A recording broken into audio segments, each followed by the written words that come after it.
Welcome to the Contrarians, where we are right and you are wrong. I'm Julio. And I'm Alex. Here on the show, we rage against the Rotten Tomatoes machine. For the first half of each episode, Contrarians Corner, we trash the fresh red tomatoes and praise the rotten green splotches, making our case any way we can. The aptly titled Real Talk serves as the second half of each episode. This is where we discuss our true feelings on the movie we're covering. For more information on our podcast and to browse past episodes, you can head over to our website, wearethecontrarians.com. From there, you can also access our Patreon and merchandise, because capitalism. If you enjoy our attempts at comedic film discussions, we encourage you to subscribe and leave us a review on whatever podcatcher you use. If you'd like to reach out to us directly, that's what social media is for. You can find us on most platforms as @ContrarianPrime. You can also see what we look like if you go to youtube.com/@ContrarianPrime, and you can contact us by email at wearethecontrarians@gmail.com. I think that covers it. Then it's time for the podcast.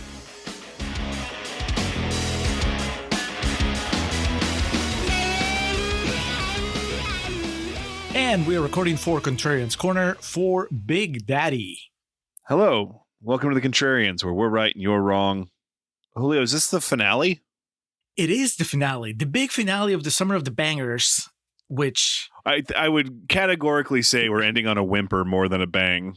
Or are we, Alex? I don't know. I mean, Adam Sandler's bold take on the kick-ass character that would later be played not as well by Nicolas Cage, that is a big swing.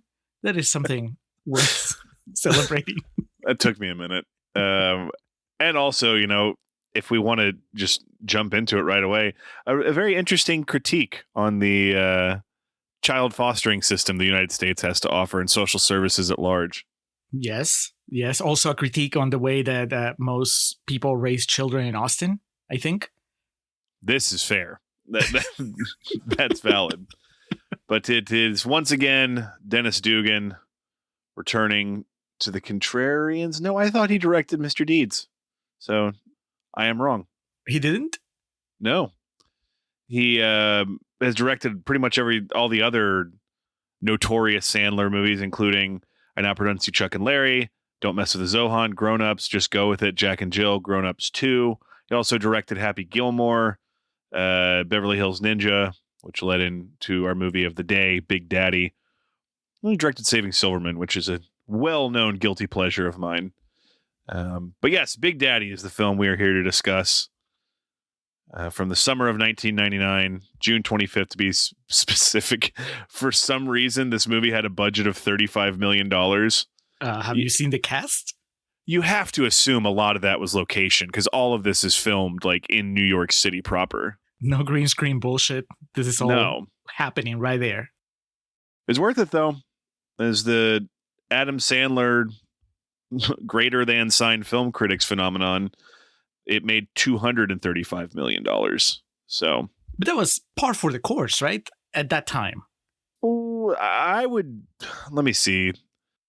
For some reason in my mind, this kind of started that trend, because it's not like Billy Madison, Happy Gilmore, those movies fucking shook the foundation of Hollywood financially.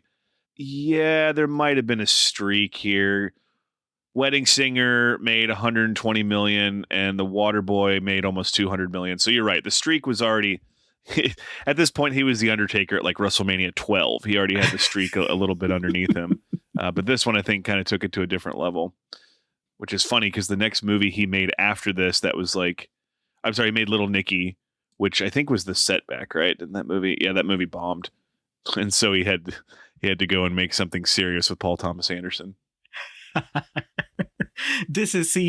So we're almost, this and Little Nicky are, I guess, the prelude to Sandler becoming a little bit of an awards chaser, right? Before this, there was no pretension on Adam Sandler's side. It was just, he knew what he was and he didn't care to deviate from it. I mean, I guess some people would tell you that Big Daddy deviates a little bit and brings more heart than usual. But this was not, I don't think that Big Daddy was made to win awards the way that some of his other movies later have, right? You don't say. Well, I don't know. maybe Dennis Dugan had bigger aspirations. It was like, this is the one that puts us on the map. This is the one where they take it seriously. I don't think he needs the awards. I mean, I think that the movie is the award itself to us, to the audience. I'm trying to think. I think Steve Buscemi would have been the most distinguished actor in this movie at the time it was made. No, sir. Joe Lauren Adams was hot off that Chasing Amy action. Touche. Yeah, we're a bit removed from Fargo. For some reason, I thought Fargo was closer in proximity. So good call. That's a fountain of conversation, man. That's a geyser. I mean, whoa, Daddy, stand back, man. All right, Julio. This is, I believe I saw 39% on Rotten Tomatoes. That is correct. 39%. Critics just don't have a heart. Or maybe it just happens that you get used to the idea of what a popular performer is like, and then whenever they try to deviate from it a little bit, then they always meet resistance, at least at the beginning. Right? Like, what was the first serious movie that Jim Carrey did? Truman Show? Maybe, right? Mm-hmm. Was there no transition between like his crazy Jim Carrey persona and Truman Show? That is wild. If you've been paying attention to the Summer of the Bangers, you know that arguably his first Academy Award nomination could have come in the form of Batman Forever. But, yes. Yeah, that's a crazy question, because I think that was part of the whole controversy of him not getting nominated for that movie, was that it was the Eddie Murphy thing of like the Academy's like, no, he just made Dumb and Dumber. We can't acknowledge that. So yeah, Truman Show is it. Truman Show came at, listen to this lineup: Ace Ventura, The Mask, Dumb and Dumber, Batman Forever, Ace Ventura 2, The Cable Guy, Liar Liar, Truman Show. All right, Cable Guy maybe was the one where people. So that's really what happened, Alex. Because I was like, where's the backlash? The backlash is Cable Guy. Cable Guy was the dark movie that I don't remember if it bombed. It was his Big Daddy. It was. I don't remember. I don't know what his Rotten Tomato score is and how it was received financially, but I remember that critically it was like, this is not my Jim Carrey. And I think that there's a little bit of that here with Adam Sandler, where they're like, this is not my Adam Sandler. He's a little too sweet. I want him to punch more people. I want him to really lose it. And he does lose it here occasionally, but not the way that he used to prior to adopting a kid. So let's get into some quotes. I have some rotten quotes from the Rotten Tomatoes website. I'm going to start with Betty Jo Tucker from Real Talk Movie Reviews, who says, just when you thought it was safe to see another Adam Sandler movie, along comes Big Daddy. All right. Who thought that it wasn't safe before? Was there a previous movie where he maybe showed some heart and people are like, oh no. Just when you think it was, I think The Waterboy was what was before this. And no, thank you. Okay, so The Waterboy is like, everybody goes, okay, he's back. This is good. And then he blindsides him with Big Daddy and lots of feelings. Betty Jo Tucker, not a fan. Next, James Kendrick from Q Network Film Desk says, a perfect case study in trying to please two entirely different crowds: the beer-guzzling college guys who make up the majority of Adam Sandler's fans, and the unlucky dates who get dragged along to the movie. You're an Adam Sandler fan from the early years, Alex. You were not a beer-guzzling college guy when you were a fan of his, right? It was more like when you were younger? I was a soda guzzling, I don't know, middle schooler or some shit. Yeah, this is kind of, I don't want to bleed too much into real talk. This movie was a bit of a turning point for me in my Adam Sandler fandom, in a negative way. So, did you go see it with a date? And the date loved it, but you hated it? I did not, but I can go ahead and tell you the story of how I saw it. Me and my family used to go to Cape Cod some summers. That might have been the first summer we went there.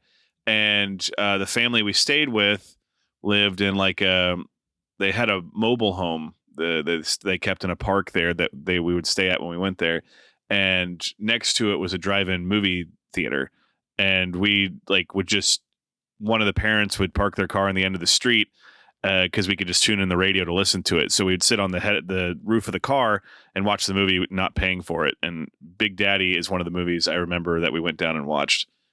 So that's my personal anecdote about this. And so I was like fucking 11 or 12. So circling back to the beer guzzling point, I haven't even had my first beer yet. But I do think there's validity in that review, and something we're going to talk about in both parts of this episode is the interesting, I think is the most polite word I can use right now, attempt at dividing this movie for multiple audiences. And I'm not even just talking about dividing in half. I mean, this is like a fucking New York style pizza. There's like 8 different directions they're going in here. But see, Alex, you could call it dividing, or you could call it bringing together, right? There you go. Uniting, not dividing. Yes. I think that I can see how you can read it that way if you don't like it. But when it works, you appreciate the fact that he did that, right? If you're the beer guzzling college guy that just wants Sandler to be pure childish jokes and gross out humor and whatever, well, he already made 10 movies before this one. So you can, and he would make more in that vein later on. Just stick around. There's grown-ups coming down the way. But if you were one of those, as they call it in this quote, unlucky dates that, you happen to love this beer guzzling college guy but you wish that he had better taste in movies. Well, don't maybe worry. This one.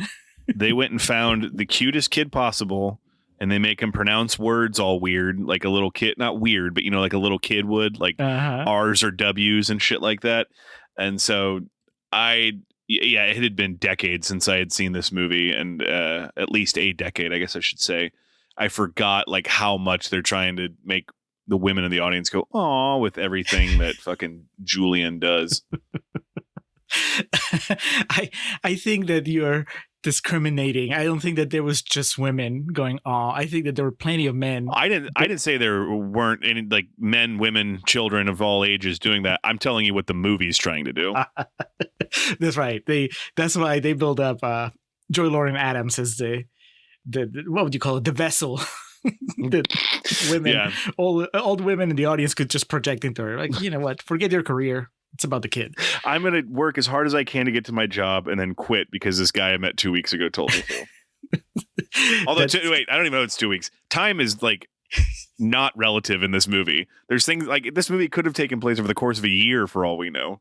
I mean, that's true. It's a long trip to China. So I'm sure that Jon Stewart didn't go just for a day. He had to stay there for a while. Fucking okay. Moving on. Next, Rob Blackwelder from Splice Wire says Adam Sandler has gone soft and it just doesn't work. It's a horrifying visual. This implying that Adam Sandler was hard in his previous movies. Yeah, known tough guy Adam Sandler.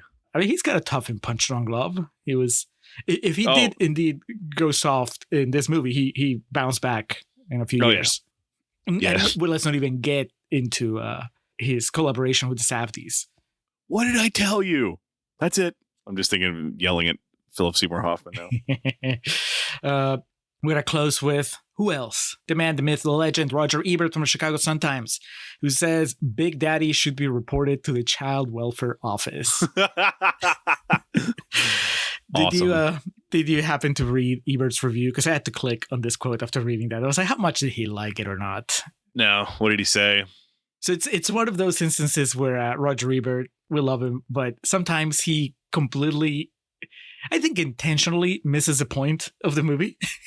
Yeah. He starts picking apart the logic of an Adam Sandler movie. That's something that you're supposed to do. It was it's supposed to be fun. Don't try to rationalize the jokes, right? He complains about that scene where Sandler is talking to the kids' new friends and he's trying to get them to admit that they do drugs, right? But Ebert's taking it seriously. Why is Adam Sandler talking to kids about drugs in this comedy? And then he even admits that on his way out of the screening, he was talking to another critic, and another critic started explaining the joke to him, and he basically goes, "Nope, I don't care. I don't like it." That's our Roger. Yeah. I wonder, future project, analyzing the patterns of the Roger Ebert's overall reviews when it comes to Adam Sandler's filmography. I wonder if he liked any of the Happy Madison productions, because I'm sure he liked the PTAs and maybe even Rain With Me or Rain Over Me, whatever it's called. But the usual Sandler stuff, right? Because if he doesn't like any of them, it was a foregone conclusion that he wouldn't like Big Daddy. Roger could be a tough customer. But that was the last quote, Alex. Let's go into Contrarians Corner. What the hell's the matter with you? Why are you being so nuts to me lately? Because you refuse to move on to the next phase of your life. I, on the other hand, would like to have a family someday, but I need someone that I can rely on, not just a playmate. In New York City, Sonny Koufax is a 32-year-old slacker and a law school graduate who has not taken the bar exam. He works 1 day a week as a toll booth attendant, has his food delivered by his friend Nazo, and lives off of a $200,000 compensation check from a minor accident. I think they said it was a city bus that ran over him, or a taxi. Isn't it pretty much the knocked up subplot with Seth Rogen, the backstory? Oh, good call. They're buddies, right? Sandler and Leslie Mann's husband, Judd Apatow. Yeah, it was something like that. Well, yeah, because remember the beginning of Funny People? Yeah. Yeah, that archive footage is from when Apatow and Sandler were roommates, I think. So it's a trope they both use. I think it's a taxi here, and then it was a bus in Knocked Up. Yeah, so basically, Apatow stole Big Daddy's idea. Yeah, this very rich Matrix-like plot here that, he could steal from. His girlfriend Vanessa threatens to break up with him unless he takes more responsibility. So first note immediately. God, we've talked about this before, but the 80s and 90s, our protagonists' apartments in New York and the big cities were so fucking cool. How awesome is Adam Sandler's apartment in this movie? Agreed. I would give the movie props for this, even though he is almost unemployed. He does come from a family of means, right? Because his dad's a lawyer and his roommate is a lawyer, right? Jon Stewart seems to be doing pretty well for himself.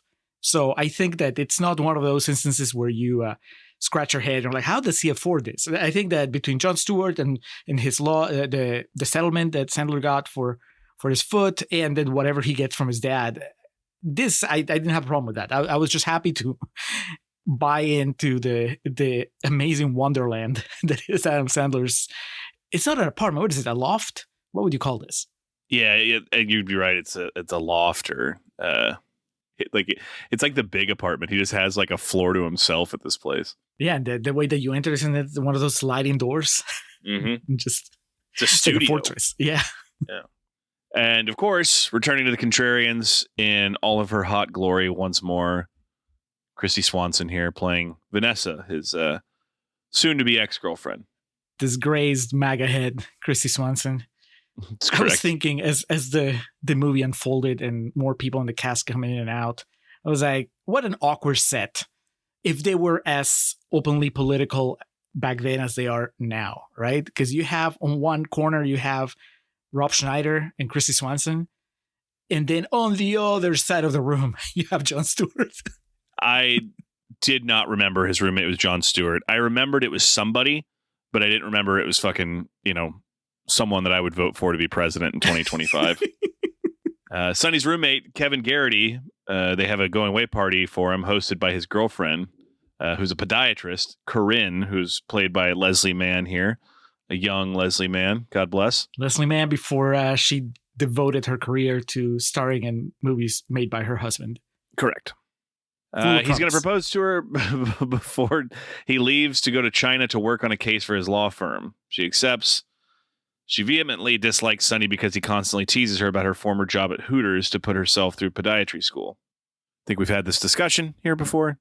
When I saw this movie, when I was this age, I probably thought Hooters was like something tawdry. And now, having been to many, many Hooters in my time, I can tell you, if you get them fresh out the fryer, the wings and the buffalo shrimp are quite good. And also, no Hooter shaming. I mean, fuck. No, I was about to get to that part as well. It's a place where attractive women work. God bless. I've been to other restaurants that are way more scandalous and there. Man, there was this place in Louisville called Redneck Heaven. I drove past where it used to be. It's no longer there anymore. And there's a place called I forget what the other one's called. But like the waitresses just wore like string bikinis and stuff. And, when you're in college, it's like fucking A. But is it sanitary though? I wouldn't go now. But back then I was like, yeah, man, appetizer like sampler. Standards. Exactly. That's the whole point. So I think it's kind of funny that like one of the, as it always should have been, if you like say she worked at Hooters, just so. But I think it's funny that a movie from 25 years ago treats Hooters like it's fucking porn, and now Now most people are gonna be like, "What's Hooters?" Because they don't really have many locations anymore. I mean, and I think that if you want to give them the benefit of the doubt, it is the 90s. So of course it has to work on the sense of, oh, she worked at Hooters, but it also has to work maybe on a subconscious level as making fun of the guys that are so clueless that they think that Hooters is something to be ashamed of, working there. Because in the end, Sandler, as well-intentioned as he can be, as much as we humanize him throughout the story, he's still kind of an idiot. And in a way, you can see that Leslie Mann sees that, right? She doesn't like him, but she tolerates him well enough. And she, as proven by the end of the movie, they can coexist. So I don't think that it's the kind of joke that you would make today. Today, you would make it more clear that the guy's the idiot for making the joke. But also, you probably, now I would trust Adam Sandler to do something more clever today. It wouldn't be Hooters. Maybe it would be Jon Stewart, who worked at whatever the male equivalent of Hooters is, to put himself through law school. Is there a male equivalent to Hooters? Oh, I forget. There used to be a place down in Riverside. Dick's clothing store? No, but I'm sure if we thought long and hard about it, maybe we could come up with something, but I don't know about today. But anyway, Jon Stewart's his roommate. He's got to go. It's at this time also that Alan Covert, Peter Dante, and Jonathan Loughran isn't he the dude, Buck, who likes to fuck in No. Kill Bill? You're thinking of Buck's client. The client, yes. Okay. Yeah. I think that's John Loughran. So the cast is all here. The cast of characters is also at this point where Joey Lauren Adams, I believe, makes her first appearance in the movie as Layla. And yeah, this would have been shortly after Chasing Amy. So I think in most circles, she would have been a recognizable face. At least the indie comedy circles. Yeah, because she was also in Dazed and Confused and Biodome, of course. And she just, that window she had, she kind of, I would blame her agent for not capitalizing more on it. Because this might be the last big movie she made, right? I don't think that she made it to 2000s as a headliner. Yeah, I don't think so either. Damn you, Sandler. It's not his fault. She tried. When she showed up, Alex, I'd never seen this movie before. So I didn't expect that to be Adam Sandler's side. I didn't expect this to be the romantic subplot of the movie. I thought the very basic information I had about Big Daddy was that it was about Adam Sandler raising a child. I didn't think that this story was going to involve a romantic subplot with Joey Lauren Adams, because she seems too good for Adam Sandler in a way. So I didn't see it coming. I thought that she was going to show up at the beginning, that opening sequence, and then she was going to be gone probably for most of the movie. I know you already knew this, but did you remember, as you were watching, do you remember that she was the girl in this movie? Remember when Dad had that huge barbecue for all his work friends and then it rained? So he and Mom had to go into the kitchen and make like 100 hamburgers with one frying pan? I did remember that, yeah. So I was like, hey, we get Amy back on the show. And in case this is the first time you're listening, we know her name's not Amy in the movie, but that's... My notes say Amy. So. Yeah. The next day, Sonny wakes up to find Julian Frankenstein McGrath, a 5-year-old from Buffalo, left at his apartment. A note states that his mother is no longer able to care for him after falling ill, and that Kevin is his biological father. Sonny contacts Kevin, who is puzzled by the news. Despite his selfishness and lack of parenting skills, Sonny assures him that he will take care of Julian until Kevin returns from China. They're all very calm about this. I was surprised by how noble Adam Sandler was, but in all fairness, the movie didn't give me any reason not to believe that he would behave this way, right? The thing is that knowing Sandler from other movies, I was just expecting him to be really selfish and not really want to do anything for the child. Kid. Exactly. But the fact that he steps up really quick and tells Jon Stewart, don't worry, get on your flight. I'm going to take care of this. That seems so responsible that instantly it won me over. That was one of the things. The other thing was that going back a little bit to that surprise party, I was surprised by how progressive he was about his two friends being gay in a 90s comedy by Adam Sandler. I didn't see it coming. And granted, I haven't seen I Pronounce You Chuck and Larry. Chuck and Larry, yeah. Yeah. So I don't know what the deal is. You know, seeing the poster and reading the synopsis, knowing that it's in the 90s as Happy Gilmore production, my instinct is to assume the worst about that movie. And therefore, when I see Adam Sandler kind of be very matter of fact about the fact that his two college buddies are a couple now, he just doesn't, he's talking about somebody that lives in the year 2025 about it, which was kind of mind-blowing. Yeah, I didn't remember that part where he's just like, because his friend says something like, I don't know, it still makes me uneasy. Those used to be our friends. And he's like, they still are our friends. They're just gay. Like, it's, yeah. Like you said, very progressive for 1999. Yeah. And hilariously matches up with some of the more antiquated ideas in this movie as well. It's a struggle, Alex. It's nobody's perfect, you know? Yeah. It's you know, you don't level up all at once. You kind of like chooses your talent tree, like the branches that you're leveling up first. And so it got me on his side real quick. It was like, oh, this is an Adam Sandler I'm going to like, which I think, I don't know, what happens when the kid shows up, I think that it forces the character of Sonny and the actor, Adam Sandler, it kind of brings up the best in them, right? And again, I haven't seen as many Adam Sandler movies as you have, but would you say that that's accurate? That Adam Sandler has to play different notes when he's playing opposite this kid?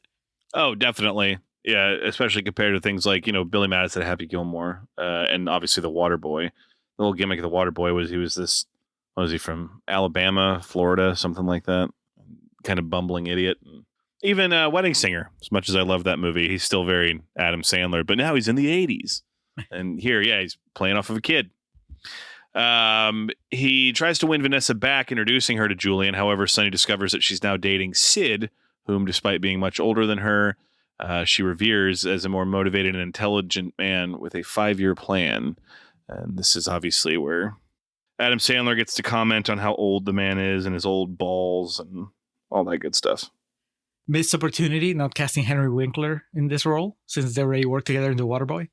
Absolutely. God, that would have been perfect. Chrissy Swanson and the Fonz out there. Yeah. Buffy and the Fonz. Yeah. So Julian, Alex, he went on to have a career, or at least one of them. I don't know because it's played by twins, right? Yes. They had that show on the Disney Channel, I believe. The Sweet Life of Zach and Cody. Is that what it was called? Right. Okay. Yeah. I saw that he was in a movie that I've seen before. I was like, all right, so this kid lived. And it's funny. I saw this little factoid today, and I just looked it up to confirm it. It's Cole Sprouse and Dylan Sprouse. And as of today, they are older than Adam Sandler was in this movie. I mean, that makes us all old. Oh, yeah. Not just Adam Sandler. That's what it was. He plays, maybe it's both of them then. Maybe were they always just like a 2-for-1 deal? I wonder. Because Cole Sprouse in his filmography, he has that he played Ross and Rachel's son in Friends.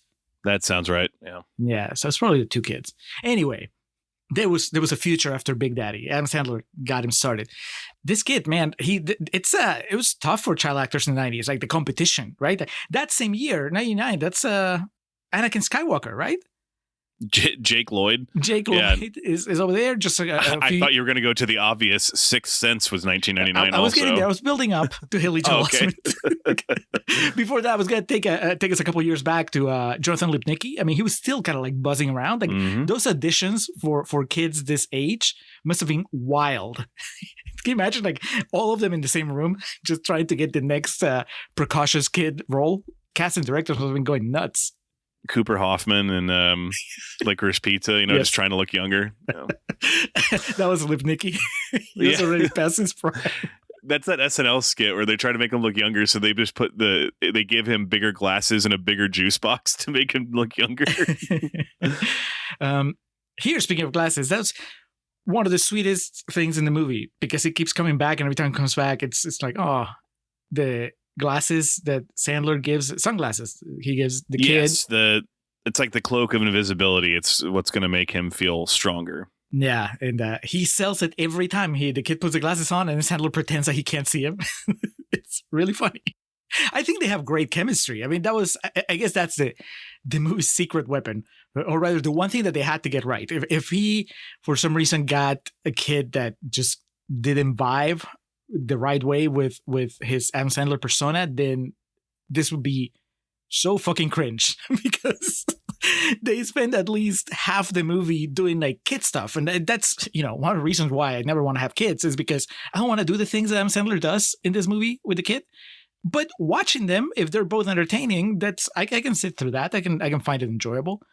How about you, Alex? Do you watch this and you're like, yeah, I mean, I could get me one of those. I think that I'll be up for the challenge. If Adam Sandler can do it, I can do it. No, thank you. Not in this particular set of circumstances. You would not raise Jon Stewart's son. No, I would not raise Jon Stewart's son.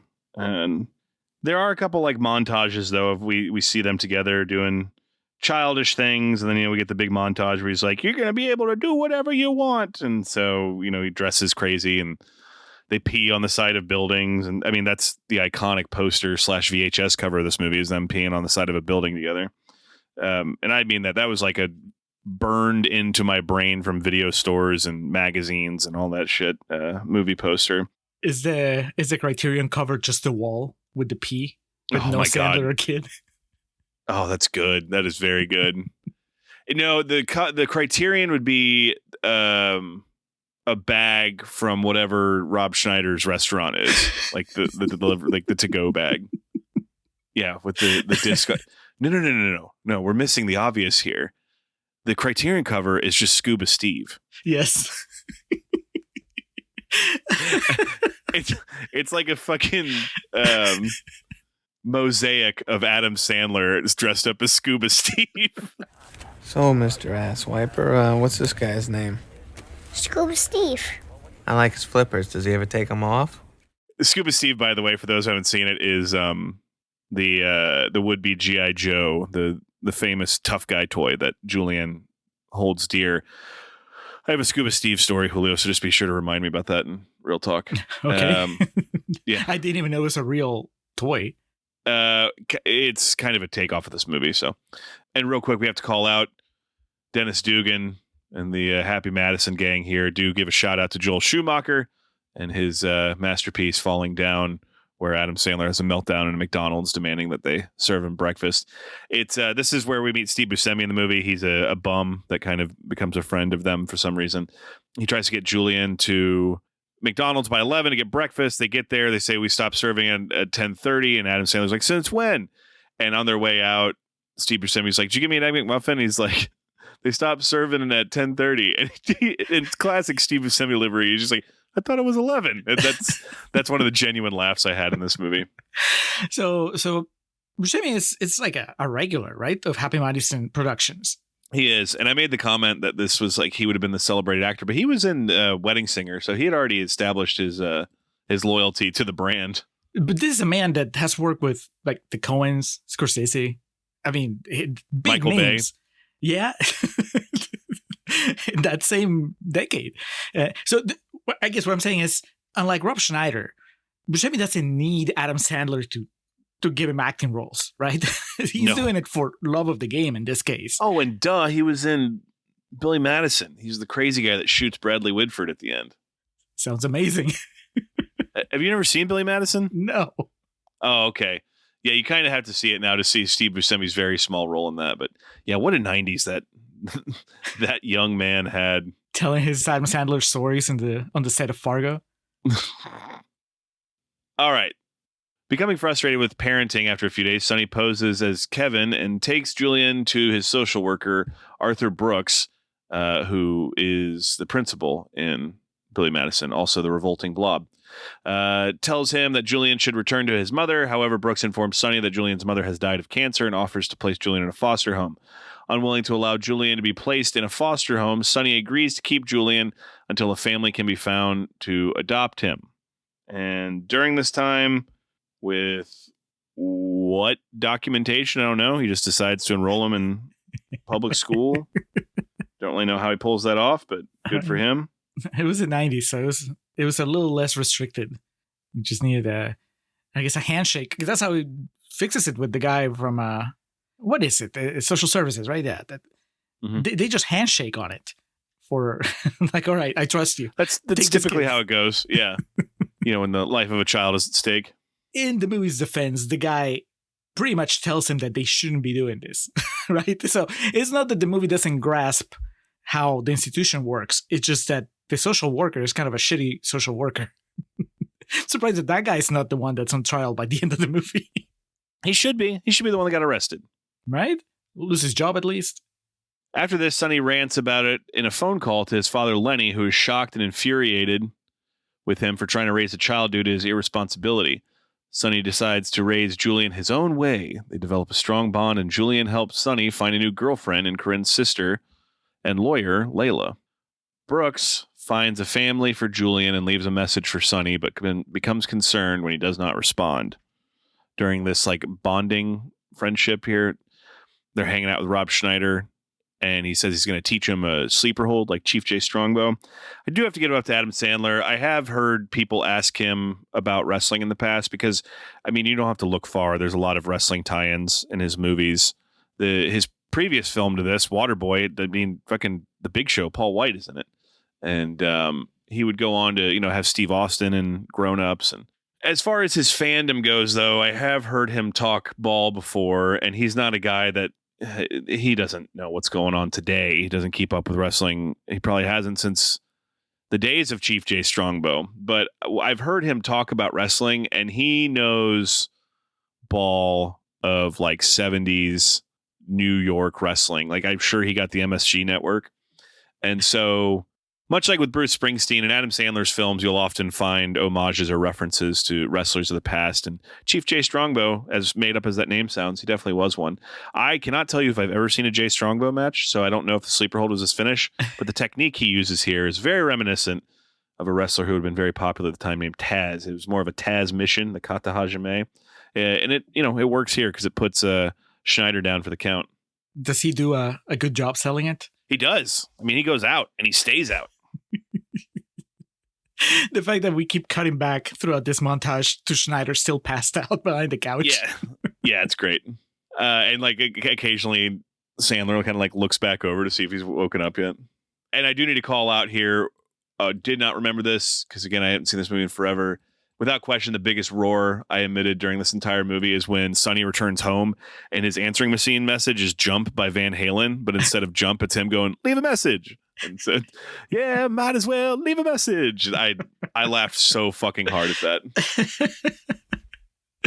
So Amy, Jo Lauren Adams, comes back to the story, becomes an integral part of the plot. Turns out that she's a lawyer. She's everything that Adam Sandler isn't. Because he went to law school, right? Like that, it's kind of blink or and you miss it. But he knows law. He helps his buddies out with all that stuff. So much like with the kid, he has pretty good chemistry with Jo Lauren Adams. They have a pretty good back and forth. She resists his advances for a while, and then they bond over what's the band? Styx. What do you make of that, Alex? From an actor, a performer that, as you said, is all about the Springsteen sometimes. Is it a betrayal that he goes with Styx, or do you just buy it because it's this character? No, yeah. I mean, I've bonded with members of the opposite sex over music before, so, and I've bonded with plenty of dudes also with over music. So I understand. If you meet someone and they love a band as much as you do, that's an easy thing to bond over. And so if Styx is really a band that Sandler likes, it's believable here because he sells it really well. I don't know if I can name you 5 Styx songs, though, myself. Me either. I know. All I know is that it's a real band. But I was just glad that they didn't have that really corny moment that movies like to have where they both share like headphones or earbuds or anything, right? They listen to the song as it's playing. Anyway, I buy them as a couple. I think maybe an upgrade for her over the Ben Affleck character in Chasing Amy, because Sandler seems to be a lot less tortured, a lot more straightforward about what he wants. So good for her and good for him, because she seems to inspire him to be a bit of a better person. You're not attracted to like 60-year-old guys, are you? No. Yeah, I don't like them either. I had my note at this point. It says, how much time has passed? Because they keep talking in like amounts of like weeks. And, you know, the movie presents it as though it's just been a few days, but I think this has gone on far too long. This charade needs to be stopped. Well, we know that kid wasn't taking a bath for a while. Arguably, do you think that he hasn't taken a bath the entire time that he's been with Sandler until the teacher says something? That's exactly where I was going. There enough time has passed that this kid's a smelly little fucker because Sandler has to meet with his teacher. She complains about his habits that he's developed because of Sonny's influence. One of the big things she calls out is his hygiene. And he says, oh no, he's the smelly kid. And Sonny rethinks his parenting methods and adjusts his and Julian's behavior. The way he gets Julian to take a bath is he dresses himself up and parades as Scuba Sam, Scuba Steve's brother or partner. His dad, I thought. Yeah, there you go. He tells him he's got to clean himself up because, if he wants to be part of the scuba squad. It's cute. Also, please stop making fun of Rob Schneider. Yeah, it's not his fault he can't read. And it leads to a montage that shows, Julian learning how to, study and do better at school and, just learn more couth and ethics. And meanwhile, Rob Schneider's trying to learn how to spell and read as well through, alongside with them. So you've never seen this movie, Julio. So you never have been exposed to I think the biggest line that was quoted from this that I remember as a kid was like the schoolyard and stuff was hip hop anonymous when Rob Schneider's trying to sound out hippopotamus. And as problematic as Rob Schneider's character is in this movie, his delivery of that line and one coming up here shortly is very funny. Is the character more problematic than the actor today? See, that's a very fair question. I think here he still had a little dignity about him. The curse of the internet and social media is that we know too much about everybody. True. Can't enjoy Christy Swanson, can't enjoy Rob Schneider. In the back of your head, you're always like, God, they're such fucking idiots. But he's I think that it's forgivable, but it comes with the package. And we've referenced a couple of times already. If you're watching an Adam Sandler movie from the 90s, Rob Schneider is going to be in it playing somebody that is not a white dude. Probably in a very over-the-top manner, because that's kind of what that type of comedy, that was the expectation, right? They didn't know that it was bad at the time. Uh-huh. Or at least, they didn't think it was that bad. I think that the idea was that they're like, he can be over the top, potentially offensive, as long as he's a good guy, which he kind of is, right? By the end of it, you could say that he's lovable.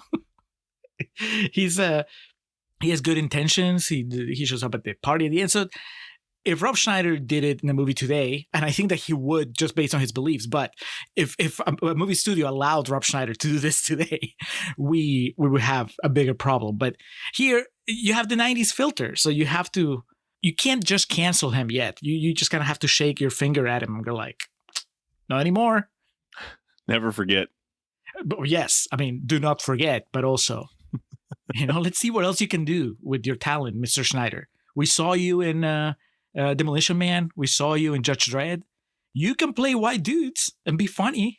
We've seen you in Home Alone 2. You're very funny in that movie. 100%, yes. Days later, Brooks reveals that he has found Sonny impersonated Kevin and threatens to have him arrested if he does not hand over Julian. Sonny reluctantly complies, although Julian is hurt that he has to leave. Sonny contacts Layla to help out with a case regarding Julian's future. So yeah, we get the emotion, baby, here, where they come and take Julian, and he's begging not to go, and he wants to stay with Sonny. And we get the slow motion shot of their hands being pulled apart. Sandler cries. He chokes up, right? We get Sandler, choked up, and doesn't know what to do. He immediately freaks out, and he goes and tells Joey Lauren Adams to quit her job. I mean, the way he puts it, it kind of makes sense, right? What's more important, your job or the happiness of this child? This child you've known for, I don't know, anywhere between 3 days and 6 weeks. And me, when you live with such intensity, Alex. When you live the life of Sonny Koufax, Yes. Well, I think that this would be a little harder to take if it wasn't ultimately what you would expect to happen, right? We knew that it was in the real world. This also would happen. Like they would take the kid away at some point. It was a house of cards. We're just waiting for it to fall apart, and it did. So, as over the top, melodramatic as you could say that sequence is, it's a little easier to buy it just because the core of it is very, very real. Like, yeah, you can't get away with that. You can't just pretend to be someone else to keep a kid that's not yours. It's good that finally an Adam Sandler movie in the 90s brought us to some semblance of reality, you know? A grown man can't go to elementary school. No. A burnout can't win a golf championship. Maybe in the early 90s, sir. But we're about to enter the 2000s. A water boy can't win a football championship. And then, yeah, right before the turn of the millennium, he was like, all right, now it's time to tell people what's real. Now my character is going to have to face consequences. For a few minutes, at least. In preparation for this court case, I do want to call out that we get a montage set to Sheryl Crow's cover of Sweet Child of Mine. Dude, speaking of the 2000s, just barging into the 90s. I think the closing credits play the real version of Sweet Child of Mine. Did you remember when Sheryl Crow covered Sweet Child of Mine? Like, were you old enough to kind of be aware of what was happening? What kind of weird passing of the torch? I was kind of like, whoa, because I remember that being like an 02, 03 hit. I didn't remember it being in the, like you said, squeezing its way into the 90s there. So I was a bit taken aback. I did not know it was a Big Daddy song. I'm assuming that this was the song's debut.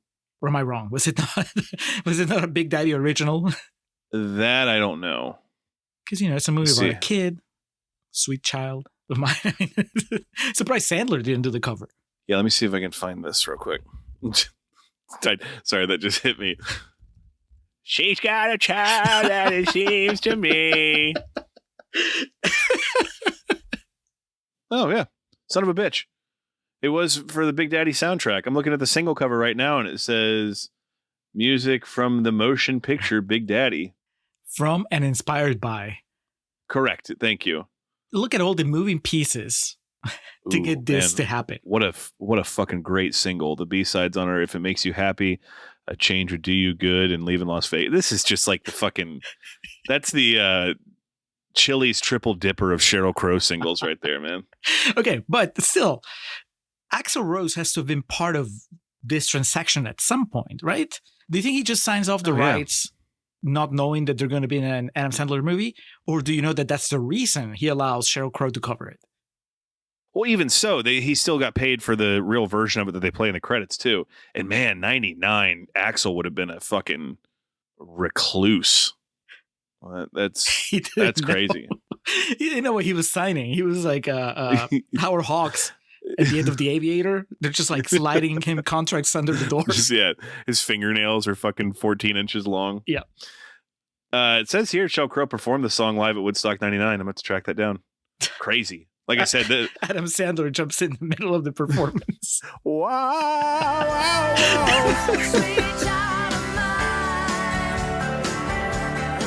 All right, Julio, I want you to know at this point in the movie, there's literally like 15 minutes left. And the Wikipedia summation has 4 paragraphs.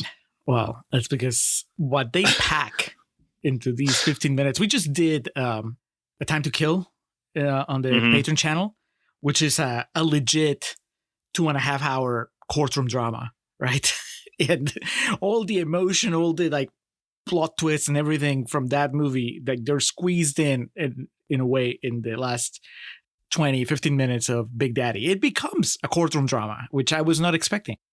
Julio, just want to call it quickly because I know you'll be happy to know this. The prosecuting attorney here in the closing courtroom scene is Stephen Brill. He was the screenwriter of Ready to Rumble. So, Contrarians legend. I know that name. I remember it now because I think the first time you brought him up, or at some point, it was like the character in No Holds Barred. Brill, yeah. In court presided by Judge Healy, Layla, Kevin, and Sonny's lawyer friends Phil and Tommy represent Sonny, while his friends and even Corinne provide positive testimony for Sonny. Julian also testifies and provides information regarding his birth in Toronto. He and his mother moved to Buffalo, which sparks Kevin's memory. Sonny then calls himself to the stand and asks Lenny to question him, Lenny being his dad, who accosted him earlier in the movie. Despite Lenny's fervent belief that he is not father material, Sonny convinces him that he will not fail at being a father. His words touch the men present in court, even Brooks and his prosecution team, who all contact their own fathers to express their love to them. Impressed by Sonny's sincerity, Lenny and the whole courtroom vouches for Sonny to raise Julian. Nonetheless, Judge Healy still believes that Sonny should be strongly sentenced for defrauding the city. She's right. She didn't get the memo. This Adam Sandler movie needed a happy ending. But is this the Oscar clip? Is this Sandler's Oscar clip when he puts his hand on his dad's hand and says, it's all right, and they have their warm embrace? Dude, arguably from the moment that they take the kid away from him, it's just a nonstop Oscar clip. It just never ends. He submitted the entire third act to the Academy for your consideration. You're welcome. I mean, you could just chop it up, right? And you can just best actor, best screenplay, best movie, probably best supporting for Joy Lauren Adams. Maybe even, dude, I think Jon Stewart gets a bit of an Oscar clip here when he finally returns and he explains, like in real time, he's figuring out that he's actually the father of this child. And then he has to explain it to Leslie Mann. And it's funny, but also feels very genuine as he's trying to explain, look, it happened. What is it? Was it like hockey, soccer, football? What is it they were celebrating when they got drunk? Baseball. Okay, World Series. I was going to get there eventually. There's only so many sports. Cricket. Yes. Also another good Rob Schneider moment during his testimony. He says that Julian and Sonny go together like lamb and tuna fish. And Peter Dante, disgraced former Happy Madison participant Peter Dante, says lamb and tuna fish. He goes, perhaps you prefer spaghetti and meatball? Are you more comfortable with that analogy? So he asks him. Oh, shit. Yeah, and Steve Buscemi's in the court and he calls his dad, who we find out is like a drill sergeant, and he salutes the phone. Good stuff. This movie was a love letter to dads. You couldn't tell at first because it's just so wacky and so Adam Sandler, but it has, it ends up being not just about the kid. Because I think at first I was thinking this about parenthood and about a man growing up, right? It's a coming of age story for Sandler. He becomes an adult by kind of being forced to care for this child and so on. But then it also, towards the end, it doubles back and is about the man that raised you, the way that Sandler is having to raise this kid. So it becomes a love letter to fathers, specifically fathers everywhere, which sometimes moms get all the attention. Dads need a little bit of a movie magic too. However, Kevin, now able to explain that he is Julian's father, admits to Corinne that Julian was the result of a one-night stand when he and Sonny flew up to Toronto during the 1993 World Series. He apologizes to her and insists that Judge Healy drop the charges. She grants Kevin custody pending a DNA test, much to Julian's dismay. But Sonny promises Julian that although he cannot be his father, he will always be there for him and still considers him part of the family. After Kevin is confirmed to be Julian's biological father, Sonny passes him to Kevin, and the two start to bond.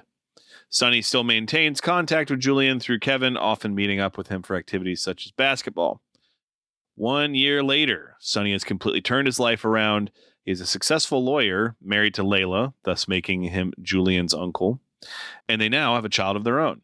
He is given a surprise birthday party at Hooters by his friends with Kevin and Corinne and Julian in attendance.